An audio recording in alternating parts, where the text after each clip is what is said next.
I want to dedicate this conversation and this video to one of my heroes, Mr. Charles E. Bibb Sr. One of my heroes that I have seen over the years do some awesome and mighty things. And I just want to say to you, Mr. Bibb Sr., thank you for being such a wonderful person. You really are. And thank you for being a hero in my life.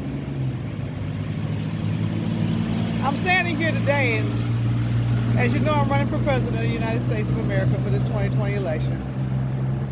And as you know, I've been eliminated from the racist, mainstream, white media and press, and from the people of color who have a very low self-esteem, who have chosen not to show my campaign. But I wanted to thank you because you have taught me so much. And I wanted to dedicate what I'm saying to you, Mr. Bibb, because not only are we in a pandemic, but the world is in a panic as a result of hatred from the White House. On the video I did prior to this one, I was speaking in reference to the violations of my rights. And I left out the movie 12 Years a Slave. I left out Porgy and Bess. I left out a few things that, and a few situations and a few circumstances that could have been added into that last video of the overt racism that this country still faces. And I say today that Kamala Harris, Joe Biden, Donald Trump, Mike Pence, I think that's the man's first name, and Kanye West, they've done nothing for us but cause more panic.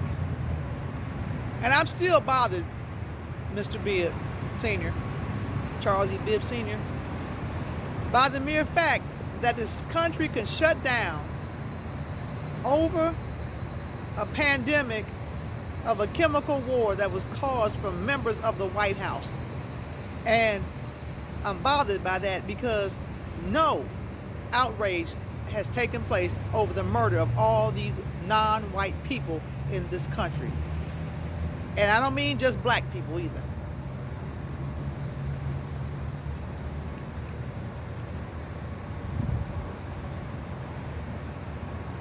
As I said in another video, my hair is not straight because I don't want it to be that way. I'm a multiracial American, so I can have that choice. It's not long because it's just not long anymore. It was long, but some people decided that they wanted to cut my hair against what I desired, so it's not long anymore. It's not straight because it's not meant to be straight. It's not blonde because I don't want it to be that way. I wasn't born that way, and I'm not trying to be blonde. And I'm not white. All white anyway. You can tell I'm light, white, close to white. But I'm not all white. Neither am I all black. And I refuse to step back. Mr. Bibb, Charles E. Bibb Sr., you're talking about a drug deal gone bad. Well, these people believed that for some strange reason in their minds that they were going to rob me and steal from me, label me, and make a drug addict out of me and try to make a criminal out of me. Because they believe that things have more principle and more morality than life itself. I've walked away from things before. I've walked away from people before. Because if it doesn't mean me any good, I don't need it in my life. Yes, I love my children. They know it. And the people who did what they did, they know it. I had life before I had children. I have life now that my children are gone. I have life whether my children are in my life or not. I have life. And I hold on to that, Mr. Bibb. And part of that is because of you. I watched you when I was younger and I was observing mentors to me, and you were one of them. You still are. Talk about a drug deal gone bad. I know that we have been paying attention to the mainstream media, who now focuses on white people with drug addictions due to heroin and pharmaceutical drugs, but that's been going on much longer than before the white community decided to address it, because it's affecting them now. The racist white community, or even the racist black community, but more of the racist white community. Mr. Bibb, I have noticed and I have recognized, I've witnessed non-white people in the dialysis centers being left outside in the dark in any type of weather, denied access into a treatment center where nurses don't show up on time. People are actually in the building and won't let the people even in the vestibule, and they claim there's an airborne pandemic in the atmosphere. There's no security for these people, nothing. Some of them are in wheelchairs and more. Talk about a drug deal gone bad.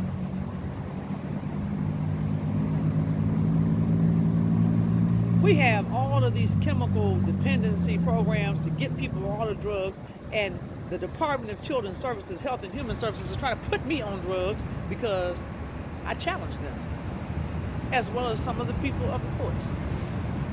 Talk about a drug deal gone bad.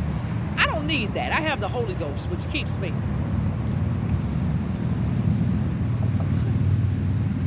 And my word tells me that if I keep my mind on Christ, my mind will be in perfect peace. And my mind is in perfect peace about all of this.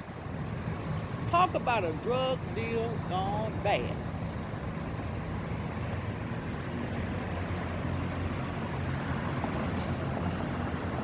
I just want to have that discussion. The money spent to make drug addicts out of people, and then try to make it look like they want to get people off of drugs, that's hypocrisy to the utmost. In these times, most people are led to believe that they need to be out of their minds in some way, shape, form, or fashion. They need to be high or in another zone. You have alcohol, you have prescription drugs, you have street drugs, you have tobacco, you have all types of things. But what's wrong? We're focusing on working with what we have. One of my challenging pieces with the other candidates that I'm seeking this seat for the presidency in this presidential election is the mere fact that they've had all this time to do what needs to be done, and they've done nothing. The state of Ohio is in a horrible condition because of those people.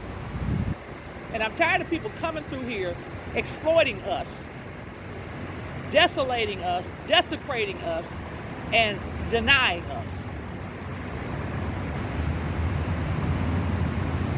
We're in a lot of trouble right now because I'm just going to use the drug industry, whether it be legalized or not, because it only becomes illegal when it's a non-white person involved, just like guns and other things. I don't promote racism, neither do I accept it. But when law enforcement officers and people decide to insult me because I correct them, and then want to have someone try to put drugs in my body because I disagree with them, and I don't let them bully me, Mr. Bibb, we have a very serious situation that has got to be addressed. Because surely nobody thought I was going to let them rob me and steal from me and just fall back and take a master's slave mentality, because I've never been a slave and never shall be. Talk about a drug deal gone bad.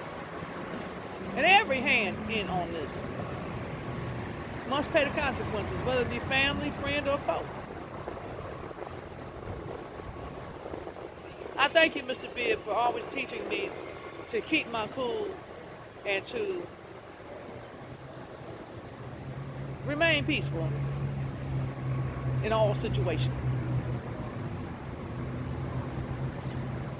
I'm Reverend Pamela M. Pinckney Butts, and I'm a presidential candidate in this election for 2020. And I called Channel 19 News, and they were so rude to me on yesterday, especially the women, the females.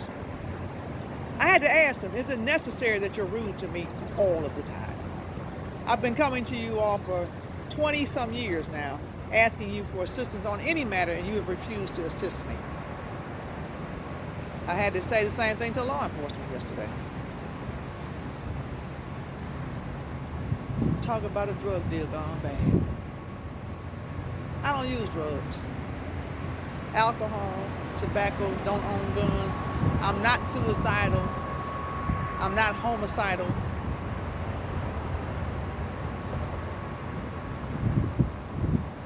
And the system that we have is just a reproduction of slavery, as you already know, Mr. Bibbs. And they want to put one party over another as if one is more racist or sexist than another, but all of them are. They want to say one religion is more than another, but all of them are. And we need to work on some things around here. Because if you don't have the right spirit in your mind and in your heart, drugs aren't going to work for you anyway. You're just going to keep taking more, getting more, spending your money. And I found that when people are using drugs, they won't, half the time, won't even have toiletries in their own house because they got to feed their habit. Won't have food or proper shelter and clothing, but they'll give people drugs. I pray, Mr. Bibb, that someone's heart will reach out to me and help me win this presidential election so I can make the White House the right house to see about the houses, the homes that are impacted by decisions made from Washington, D.C., our nation's capital. I didn't just walk into this. I was born into it. I don't just preach because I have nothing else to do. I preach because I have purpose. My presidential campaign has purpose. You and all the components of lives have purpose. I'm going to stop here now because I want to just close by saying this. I thank you, Mr. Charles E. Bibb Sr., the political guru and one of the cornerstones for one of the Democratic parties, and he can speak for himself. I'm not going to put his thing out there like that, but he may not want it to be known. Thank you for taking the time to teach me and set an example before me, and you didn't even know that you were doing it. This is Can I, the spaghetti strap. You take care of yourself. You be blessed. Blessings to you in your marriage and all that you put your hands to do, Mr. Bibb. Take care. Love you. Reverend Pamela M. Pinckney Butts, presidential candidate for the United States of America. And I pray that someone will hear this video, share this video, to let people know that being honest is what pays the most. Hold on to your peace and don't let it go. All rights reserved for this video.